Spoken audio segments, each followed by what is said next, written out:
राजस्थान विधानसभा चुनाव के लिए 25 नवंबर को वोटिंग होनी है।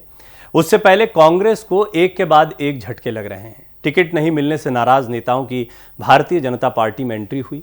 इनमें सचिन पायलट खेमे के पंडित सुरेश मिश्रा और पूर्व मेयर ज्योति खंडेलवाल भी हैं। बीजेपी में शामिल होते ही दोनों नेता कांग्रेस पर हमलावर हो गए हैं। सुरेश मिश्रा और ज्योति खंडेलवाल ने कांग्रेस पर गंभीर आरोप लगाए और कहा कि वहां इस बात से फर्क नहीं पड़ता कि कौन कितना काम कर रहा है, फर्क इस बात से पड़ता है कि कौन किस खेमे में है। आपको दोनों नेताओं के पॉलिटिकल करियर के बारे में बताते हैं और कांग्रेस के लिए कितना बड़ा झटका होता है इसको समझने की कोशिश करते हैं। राजस्थान की राजनीति में ज्योति खंडेलवाल तकरीबन 20 सालों से सक्रिय हैं। साल 2009 में वो जयपुर से कांग्रेस के टिकट पर मेयर बनी थी। मेयर चुनाव में आश्चर्यजनक जीत से उनका राजनीतिक सफर चमक गया। उन्होंने बीजेपी की सुमन शर्मा को 13,500 वोटों से हराया था। मेयर के तौर पर उनका कार्यकाल काफी उतार चढ़ाव भरा रहा।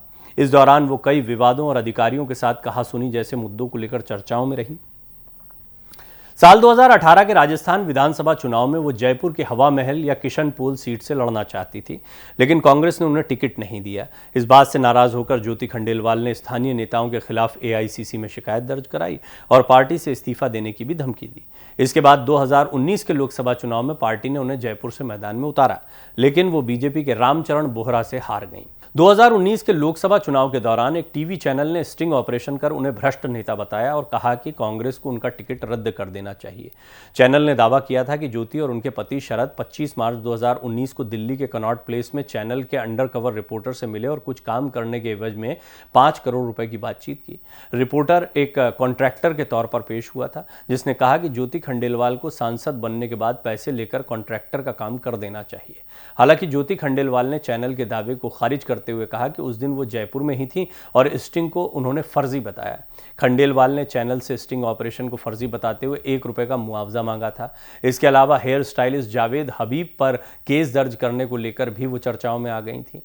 जनवरी 2022 में उन्होंने शिकायत दर्ज की थी। उनका आरोप था कि जावेद हबीब ने एक महिला का हेयर स्टाइलिंग करते वक्त उसके बालों में थूका। बीजेपी में शामिल होने के बाद ज्योति खंडेलवाल ने कांग्रेस पर हमला बोला और कहा कि जमीन पर काम करने वालों को कांग्रेस अनदेखा करती है। जो लोग पार्टी के लिए सड़कों पर उतरकर प्रदर्शन करते हैं उन्हें नजरअंदाज किया जाता है। ये एक कमजोर नेतृत्व की निशानी है। उन्होंने ये भी कहा कि लोकसभा चुनाव में विधायकों ने काम नहीं किया और उनका विरोध किया, फिर भी पार्टी ने उनके खिलाफ कोई एक्शन नहीं लिया। सचिन पायलट का समर्थन करने के मुद्दे पर उन्होंने कहा कि कांग्रेस में ये बात अहमियत नहीं रखती कि कौन क्या कर रहा है, इस बात को ज्यादा तवज्जो दी जाती है कि कौन किस नेता को सपोर्ट कर रहा है। सचिन पायलट खेमे के एक और नेता पंडित सुरेश मिश्रा के बीजेपी में शामिल होने से कांग्रेस को बड़ा झटका लगा है। साल 2008 के विधानसभा चुनाव में कांग्रेस ने जयपुर की सांगानेर विधानसभा सीट से सुरेश मिश्रा को मैदान में उतारा था, लेकिन वो बीजेपी के घनश्याम तिवाड़ी से हार गए थे। इसके बाद 2 विधानसभा चुनाव में उन्हें पार्टी ने टिकट नहीं दिया और अब तीसरी बार भी पार्टी ने उन्हें सांगानेर सीट से टिकट नहीं दिया तो वो नाराज हो गए। हालांकि उनका कहना है कि अगर उन्हें टिकट दिया जाता तो वो जीत जाते। वो सर्व ब्राह्मण महासभा के राष्ट्रीय अध्यक्ष भी हैं। बीजेपी में शामिल होने के बाद सुरेश मिश्रा ने आरोप लगाया कि सचिन पायलट खेमे के नेताओं को कांग्रेस साइडलाइन कर रही है। उन्होंने कांग्रेस पर सनातन धर्म के अपमान का भी आरोप लगाया। सुरेश मिश्रा ने इकबाल के परिवार को 50 लाख रुपए का मुआवजा देने के कांग्रेस सरकार के हालिया फैसले पर भी सवाल खड़ा किया। इकबाल की सड़क दुर्घटना के बाद बहस के दौरान हत्या कर दी गई थी। उनके मुताबिक ये कांग्रेस द्वारा सनातन का अपमान करने का एक और उदाहरण है। कांग्रेस से इस्तीफा देने के पीछे उन्होंने इसे भी एक कारण बताया है। सुरेश मिश्रा की गिनती सचिन पायलट के कट्टर समर्थक नेताओं में की जाती है। पिछले 5 सालों से अशोक गहलोत के साथ चल रही तनातनी के दौरान वो लगातार सचिन पायलट के समर्थन में खड़े रहे। चाहे पायलट की यात्रा और प्रदर्शन हो, वो हमेशा उनके साथ दिखाई दिए। बीजेपी में शामिल होने के बाद सुरेश मिश्रा ने कहा, कोई सचिन पायलट को नहीं पूछ रहा। सचिन पायलट एक युवा छाप थे, उनको तो खत्म कर दिया गया, मेरे पास क्या विकल्प था। कुल मिलाकर जब भी टिकटों का वितरण होता और टिकटों के वितरण में आप अंदाजा लगा सकते हैं कि इतनी देरी क्यों हुई है। सभी जानते हैं कि जैसे ही एक टिकट दिया जाएगा तो किसी ना किसी को नाराज होना है।